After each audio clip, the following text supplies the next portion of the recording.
अव्वल अल्लाह नूर पाया कुदरत के सब बंदे, एक नूर ते सब जग उपजया कौन भले तो मंदे।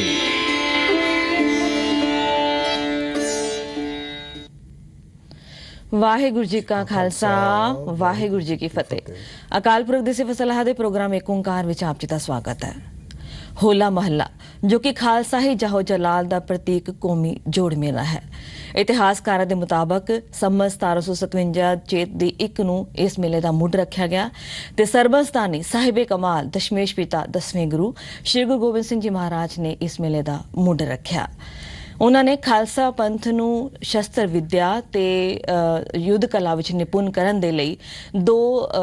ਦਲ ਬਣਾਏ ਤੇ ਉਹਨਾਂ ਦੇ ਆਪਸ ਵਿੱਚ ਮਸਨੂਈ ਲੜਾਈ ਕਰਵਾਈ ਤੇ ਬਹਾਦਰ ਯੋਧਿਆਂ ਨੂੰ ਸਰੋਪੇ ਬਖਸ਼ੇ। ਉਦੋਂ ਤੋਂ ਅਨੰਦਪੁਰ ਸਾਹਿਬ ਵਿੱਚ ਹਰ ਸਾਲ ਹੋਲਾ ਮਹੱਲਾ ਮਨਾਇਆ ਜਾਣ ਲੱਗਾ। ਇਸ ਵਾਰ ਵੀ ਉੱਥੇ ਰੌਣਕਾਂ ਭਰਪੂਰ ਨੇ। ਹੋਲਾ ਮਹੱਲਾ ਦਾ ਵੱਡੇ ਪੱਧਰ ਤੇ ਅਰੇਂਜ ਕੀਤਾ ਗਿਆ, ਪ੍ਰਬੰਧ ਕੀਤਾ ਗਿਆ ਤੇ ਇਸ ਮੌਕੇ ਜਿਵੇਂ ਕਿ ਆਪ ਸਭ ਜਾਣਦੇ ਹੋ ਕਿ ਦੇਸ਼ ਵਿਦੇਸ਼ਾਂ ਤੋਂ ਉੱਥੇ ਸੰਗਤਾਂ ਪਹੁੰਚਦੀਆਂ ਨੇ। ਸੋ ਇਹਨਾਂ ਦਿਨਾਂ ਦੀ ਖਾਸੀਅਤ ਨੂੰ ਧਿਆਨ ਵਿੱਚ ਰੱਖਦਿਆਂ, ਅਹਿਮੀਅਤ ਨੂੰ ਧਿਆਨ 'ਚ ਰੱਖਦਿਆਂ ਅਸੀਂ ਪ੍ਰੋਗਰਾਮ ਏਕ ਓਂਕਾਰ ਦੇ ਧਰਮ ਵਿਚਾਰ ਵਿੱਚ ਵਿਚਾਰ ਕਰਾਂਗੇ ਅੱਜ ਕਿ ਇਸ ਮੇਲੇ ਦੀ ਆਖਰ ਇਤਿਹਾਸਕਤਾ ਕੀ ਹੈ ਤੇ ਹੋਲਾ ਮਹੱਲੇ ਦਾ ਭਾਵ ਅਰਥ ਕੀ ਹੈ ਤੇ ਇਸ ਦੀ ਮਹੱਤਤਾ ਕੀ ਹੈ। ਸਾਡੇ ਨਾਲ ਸਟੂਡੀਓ ਵਿੱਚ ਅੱਜ ਮੌਜੂਦ ਨੇ ਪ੍ਰੋਫੈਸਰ ਤਰਸੀਮ ਸਿੰਘ ਜੀ ਜੋ ਕਿ ਵਿਦਵਾਨ ਨੇ ਤੇ ਆਪ ਜੀ ਗੁਰਮਤਿ ਪ੍ਰਚਾਰ ਦੀ ਸੇਵਾ ਵੀ ਬਖੂਬੀ ਨਿਭਾਉਂਦੇ ਨੇ। ਬਹੁਤ ਬਹੁਤ ਸਵਾਗਤ ਹੈ ਜੀ ਆਪ ਜੀ ਦਾ। ਵਾਹਿਗੁਰੂ ਜੀ ਕਾ ਖਾਲਸਾ ਵਾਹਿਗੁਰੂ ਜੀ ਕੀ ਫਤਿਹ। ਤੇ ਸ਼ੁਰੂ ਕਰਦੇ ਹਾਂ ਜੀ ਧਰਮ ਵਿਚਾਰ।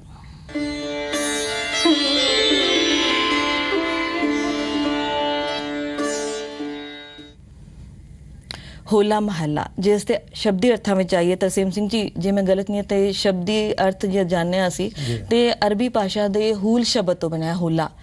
ਤੇ ਇਸ ਦਾ ਭਾਵ ਹੈ ਕਿ ਅਸੀਂ ਕਿਤੇ ਸੀਸ ਤਲ ਤੇ ਤਰ ਕੇ ਲੜਨਾ ਜਾਂ ਫਿਰ ਭਲੇ ਕੰਮ ਦੇ ਲਈ ਜੂਝਣਾ, ਤਲਵਾਰ ਦੀ ਧਾਰ ਤੇ ਚੱਲਣਾ ਇਸ ਦੇ ਅਰਥ ਮੰਨੇ ਜਾਂਦੇ ਹਨ। ਤੇ ਜੇ ਮਹੱਲਾ ਦੀ ਗੱਲ ਕਰੀਏ ਤੇ ਮਹੱਲਾ ਕਿਸੇ ਥਾਂ ਤੇ ਫਤਿਹ ਕਰਕੇ ਉਸ ਤੇ ਟਿਕਾਣਾ ਕਰਨਾ ਹੈ ਤੇ ਇਸ ਤੇ ਹੋਰ ਚਾਨਣਾ ਪਾਓ, ਵਿਚਾਰ ਕਰਾਂਗੇ ਇਸ ਤੇ। ਦੇਖੋ ਜਿਹੜਾ ਪਹਿਲਾ ਸ਼ਬਦ ਹੈ ਉਹ ਤਾਂ ਅਰਬੀ ਦਾ ਸ਼ਬਦ ਹੈ ਜੀ, ਲੇਕਿਨ ਮਹੱਲਾ ਸ਼ਬਦ ਜਿਹੜਾ ਇਹ ਫਾਰਸੀ ਦਾ ਸ਼ਬਦ ਹੈ ਜੀ। ਔਰ ਮੁਹੱਲੇ ਦੇ ਭਾਵ ਅਰਥ ਜੋ ਵਿਦਵਾਨਾਂ ਨੇ ਲਿਖੇ ਹਨ ਉਹ ਹੈ ਜਾਏ ਹਮਲਾ, ਭਾਵ ਜਿਸ ਜਗ੍ਹਾ ਉੱਤੇ ਹਮਲਾ ਕਰਕੇ ਉਹਨੂੰ ਫਤਿਹ ਕਰ ਲਿੱਤਾ ਗਿਆ ਔਰ ਜਿਹੜਾ ਟਿਕਾਣਾ ਹੈ ਮੇਨ ਉੱਥੇ ਜਾ ਕੇ ਉੱਥੇ ਪਹੁੰਚਣਾ, ਉਸ ਨੂੰ ਮੁਹੱਲਾ ਕਿਹਾ ਜਾਂਦਾ ਹੈ। ਅੱਜ ਕੱਲ੍ਹ ਵਿਸ਼ਾਲ ਨਗਰ ਕੀਰਤਨ ਔਰ ਨਿਹੰਗ ਸਿੰਘਾਂ ਦੇ ਇੱਕ ਜਹੋ ਜਲਾਲੀ ਪ੍ਰਗਟਾ ਦੇ ਜਿਹੜਾ ਜਲੂਸ ਨਿਕਲਦਾ ਉਸ ਨੂੰ ਵੀ ਮੁਹੱਲਾ ਕਿਹਾ ਜਾਂਦਾ ਹੈ। ਜਿੰਨੀਆਂ ਵੀ ਕੌਮਾਂ ਹਨ ਸਭ ਦੇ ਆਪਣੇ ਆਪਣੇ ਤਿਉਹਾਰ ਹਨ, ਆਪੋ ਆਪਣੇ ਦਿਨ ਹਨ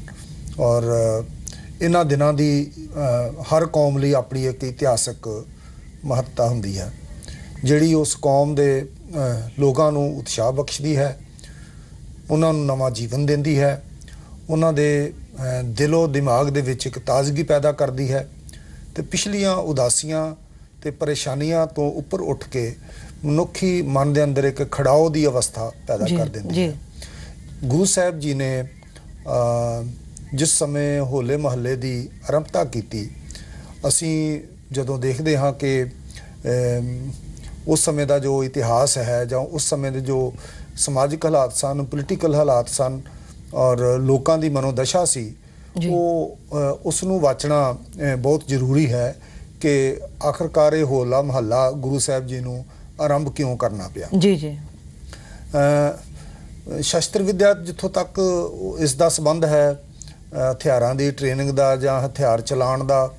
ਉਹ ਤਾਂ ਗੁਰੂ ਹਰਗੋਬਿੰਦ ਸਾਹਿਬ ਮਹਾਰਾਜ ਜੀ ਦੇ ਸਮੇਂ ਤੋਂ ਹੀ ਆਰੰਭ ਹੋ ਚੁੱਕਿਆ ਸੀ, ਕਿਉਂਕਿ ਮੀਰੀ ਤੇ ਪੀਰੀ ਦੀਆਂ 2 ਤਲਵਾਰਾਂ ਜਦ ਗੁਰੂ ਸਾਹਿਬ ਜੀ ਨੇ ਧਾਰਨ ਕੀਤੀਆਂ ਤੇ ਗੁਰੂ ਹਰਗੋਬਿੰਦ ਮਹਾਰਾਜ ਜੀ ਨੇ ਵੀ 4 ਜੰਗ ਲੜੇ ਔਰ ਚਾਰੋਂ ਜੰਗਾਂ ਦੇ ਵਿੱਚ ਬਕਾਇਦਾ ਸਫਲਤਾ ਹਾਸਲ ਕੀਤੀ। ਜਿਹੜੇ ਹਮਲਾਵਰ ਬਣ ਕੇ ਆਏ ਉਹਨਾਂ ਨੂੰ ਮੂੰਹ ਦੀ ਖਾਣੀ ਪਈ ਔਰ ਬੜਾ ਭਾਰੀ ਉਹਨਾਂ ਦਾ ਨੁਕਸਾਨ ਹੋਇਆ। ਇਸ ਲਈ ਜਿੱਥੋਂ ਤੱਕ ਸ਼ਸਤਰ ਵਿਦਿਆ ਦਾ ਜਾਂ ਤਲਵਾਰਬਾਜ਼ੀ ਦਾ ਯੁੱਧ ਨੀਤੀ ਦਾ ਸਵਾਲ ਹੈ, ਉਹ ਤਾਂ ਗੁਰੂ ਹਰਗੋਬਿੰਦ ਮਹਾਰਾਜ ਜੀ ਨੇ ਅਮਲੀ ਤੌਰ ਤੇ ਸਿੱਖ ਜਗਤ ਵਿੱਚ ਆਰੰਭ ਕਰ ਦਿੱਤੀ ਗਈ। ਪਰ ਇਸ ਤੋਂ ਅੱਗੇ ਇਹ ਗੁਰੂ ਹਰਗੋਬਿੰਦ ਮਹਾਰਾਜ ਜੀ ਤੋਂ ਗੁਰੂ ਅਰਜਨ ਦੇਵ ਮਹਾਰਾਜ ਜੀ, ਗੁਰੂ ਅਰਜਨ ਦੇਵ ਮਹਾਰਾਜ ਜੀ ਦੇ ਸੰਬੰਧ ਵਿੱਚ ਇਹ ਆਮ ਪ੍ਰਚਲਿਤ ਹੈ ਕਿ ਜਦ ਗੁਰੂ ਸਾਹਿਬ ਜੀ ਵਿਆਹ ਕਰਨ ਵਾਸਤੇ ਗਏ ਤਾਂ ਉੱਥੇ ਪਿੰਡ ਵਾਲਿਆਂ ਨੇ ਸ਼ਰਤ ਰੱਖੀ ਕਿ ਇਹਨਾਂ ਨੂੰ ਘੋੜ ਸਵਾਰੀ ਕਰਦੇ ਹੋਏ ਇਹ ਕਿਲੇ ਨੂੰ ਪੁੱਟਣਾ ਪਵੇਗਾ, ਜਿਹੜੀ ਇੱਕ ਉੱਥੋਂ ਦੇ ਸਾਜ਼ਿਸ਼ੀ ਲੋਕਾਂ ਵੱਲੋਂ ਸਾਜ਼ਿਸ਼ ਰਚੀ ਗਈ ਸੀ। ਇੱਕ ਦਰਖਤ ਦੇ ਉੱਪਰਲੇ ਹਿੱਸੇ ਨੂੰ ਕੱਟ ਕੇ ਉਹਨਾਂ ਨੇ ਜੜ੍ਹਾਂ ਵਿੱਚ ਰਹਿਣ ਦਿੱਤੀਆਂ ਤੇ ਉਸ ਦਾ ਉੱਪਰ ਕਿਲਾ ਬਣਾ ਕੇ ਤੇ ਇਹ ਦੱਸਿਆ ਗਿਆ ਕਿ ਅਗਰ ਇਹ ਇਸ ਟਿੱਲੇ ਨੂੰ ਸਰ ਨਹੀਂ ਕਰ ਸਕਣਗੇ, ਨਿਸ਼ਾਨਾ ਨਹੀਂ ਲਗਾ ਸਕਣਗੇ, ਤਾਂ ਅਸੀਂ ਇਹ ਸ਼ਾਦੀ ਨਹੀਂ ਕਰਾਂਗੇ। ਸੋ ਗੁਰੂ ਸਾਹਿਬ ਜੀ ਘੋੜ ਸਵਾਰੀ ਦੇ ਵਿੱਚ ਗੁਰੂ ਅਰਜਨ ਦੇਵ ਮਹਾਰਾਜ ਜੀ ਵੀ ਪੂਰੀ ਤਰ੍ਹਾਂ ਨਿਪੁੰਨ ਸਨ। ਗੁਰੂ ਅਰਜਨ ਦੇਵ ਮਹਾਰਾਜ ਜੀ ਤੋਂ ਬਾਅਦ ਗੁਰੂ ਹਰਿ ਰਾਏ ਮਹਾਰਾਜ ਜੀ ਔਰ ਸਿਰਫ ਕੇਵਲ ਤੇ ਕੇਵਲ ਗੁਰੂ ਹਰਕ੍ਰਿਸ਼ਨ ਮਹਾਰਾਜ ਜੀ, ਕਿਉਂਕਿ ਉਹਨਾਂ ਦੀ ਆਯੂ ਛੋਟੀ ਹੋਣ ਕਰਕੇ ਥੋੜਾ ਸਮਾਂ ਉਹਨਾਂ ਦਾ ਰਿਹਾ ਗੁਰਿਆਈ ਦਾ ਵੀ। ਔਰ ਉਸ ਤੋਂ ਬਾਅਦ ਗੁਰੂ ਤੇਗ ਬਹਾਦਰ ਮਹਾਰਾਜ ਜੀ ਦੇ ਸੰਬੰਧ ਵਿੱਚ ਵੀ ਅਸੀਂ ਸਭ ਜਾਣਦੇ ਹਾਂ ਕਿ ਉਹਨਾਂ ਨੇ ਕਰਤਾਰਪੁਰ ਦੇ ਵਿਖੇ ਬੜੀ ਭਾਰੀ ਜੰਗ ਲੜੀ। ਭਾਵੇਂ ਗੁਰੂ ਤੇਗ ਬਹਾਦਰ ਮਹਾਰਾਜ ਦਾ ਨਾਮ ਤਿਆਗਮਲ ਸੀ, ਪਰ ਜਿਸ ਤਰ੍ਹਾਂ ਮੈਦਾਨੇ ਜੰਗ ਵਿੱਚ ਮਹਾਰਾਜ ਜੀ ਨੇ ਆਪਣੇ ਜੰਗੀ ਜੋਹਰ ਦਿਖਾਏ ਔਰ ਦੁਸ਼ਮਣਾਂ ਨੂੰ ਭਾਜ ਦਿੱਤੀ, ਉਸ ਨੂੰ ਦੇਖਦੇ ਹੋਏ ਇਹਨਾਂ ਦੇ ਪਿਤਾ ਗੁਰੂ ਹਰਗੋਬਿੰਦ ਮਹਾਰਾਜ ਜੀ ਨੇ ਇਹਨਾਂ ਨੂੰ ਖਿਤਾਬ ਦਿੱਤਾ ਤੇਗ ਬਹਾਦਰ ਦਾ। ਸੋ ਗੁਰੂ ਤੇਗ ਬਹਾਦਰ ਮਹਾਰਾਜ ਜੀ ਤੋਂ ਬਾਅਦ ਦੇ ਜਿਹੜੇ ਹਾਲਾਤ ਸਨ, ਇਹ ਲਗਾਤਾਰ ਦੇਸ਼ ਦੇ ਬਦਲਦੇ ਗਏ। ਔਰੰਗਜ਼ੇਬ ਦਾ ਰਾਜ ਸੀ। ਅਸੀਂ ਦੇਖਦੇ ਹਾਂ ਕਿ ਜਿਹੜੀ ਭਾਰਤੀ ਪਰੰਪਰਾ ਹੈ, ਪ੍ਰਾਚੀਨ ਪਰੰਪਰਾ ਹੈ, ਇਸ ਪਰੰਪਰਾ ਦੇ ਵਿੱਚ ਮੌਸਮ ਦੇ ਬਦਲਾਅ ਨੂੰ ਜੀ ਆਇਆਂ ਕਹਿਣ ਵਾਸਤੇ ਕਈ ਤਿਉਹਾਰ ਬਣਾਏ ਹਨ, ਜਿਵੇਂ ਵਿਸਾਖੀ ਹੈ, ਦੀਵਾਲੀ ਹੈ ਔਰ ਲੋਹੜੀ ਹੈ। ਉਸੇ ਤਰ੍ਹਾਂ ਦਾ ਹੀ ਇਹ ਇੱਕ ਹੋਲੀ ਦਾ ਤਿਉਹਾਰ ਹੈ। ਤਿਉਹਾਰਾਂ ਦੇ ਵਿੱਚ ਆਮ ਲੋਕ ਸ਼ਾਮਲ ਹੁੰਦੇ ਹਨ ਔਰ ਤਿਉਹਾਰ ਦੇ ਪਿੱਛੇ ਇੱਕ ਭਾਵ ਆਤਮਕ ਸੂਖਸ਼ਮ ਐਸੇ ਤੱਤ ਹੁੰਦੇ ਹਨ ਜਿਹੜੇ ਉਸ ਤਿਉਹਾਰ ਨੂੰ ਜਿੰਦਾ ਰੱਖਣ ਵਿੱਚ ਸਹਾਈ ਹੁੰਦੇ ਨੇ। ਉਸ ਦੇ ਅੰਦਰ ਧਾਰਮਿਕਤਾ ਹੋਣੀ ਚਾਹੀਦੀ ਹੈ, ਉਸ ਦੇ ਅੰਦਰ ਇੱਕ ਪ੍ਰੇਰਣਾ ਮਿਲਣੀ ਚਾਹੀਦੀ ਹੈ, ਉਸ ਦੇ ਅੰਦਰ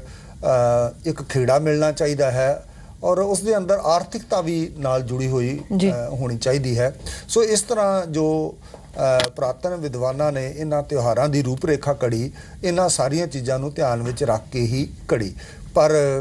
ਅਸੀਂ ਇਸ ਗੱਲ ਨੂੰ ਵੀ ਚੰਗੀ ਤਰ੍ਹਾਂ ਜਾਣਦੇ ਹਾਂ ਕਿ ਸਾਡਾ ਜਿਹੜਾ ਇਹ ਮੁਲਕ ਹੈ, ਇਸ ਦੇ ਉੱਪਰ ਵਿਦੇਸ਼ੀ ਹਮਲਾਵਰ ਥੋੜੀ ਤਾਦਾਦ ਵਿੱਚ, ਕਦੇ 500 ਕਦੇ 800 ਹਮਲਾਵਰ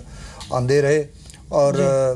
ਪੱਛਮੀ ਹਮਲਾਵਰਾਂ ਨੇ ਇੰਨੀ ਥੋੜੀ ਗਿਣਤੀ ਵਿੱਚ ਆ ਕੇ ਇੰਨੇ ਵੱਡੇ ਹਿੰਦੁਸਤਾਨ ਨੂੰ ਕਈ ਵਾਰ ਬਲਕਿ ਕਈ ਸਦੀਆਂ ਤੱਕ ਲੁੱਟਦੇ ਰਹੇ। ਬੜੀ ਹੈਰਾਨੀ ਦੀ ਗੱਲ ਹੈ ਕਿ 800-900 ਸਾਲ ਤੱਕ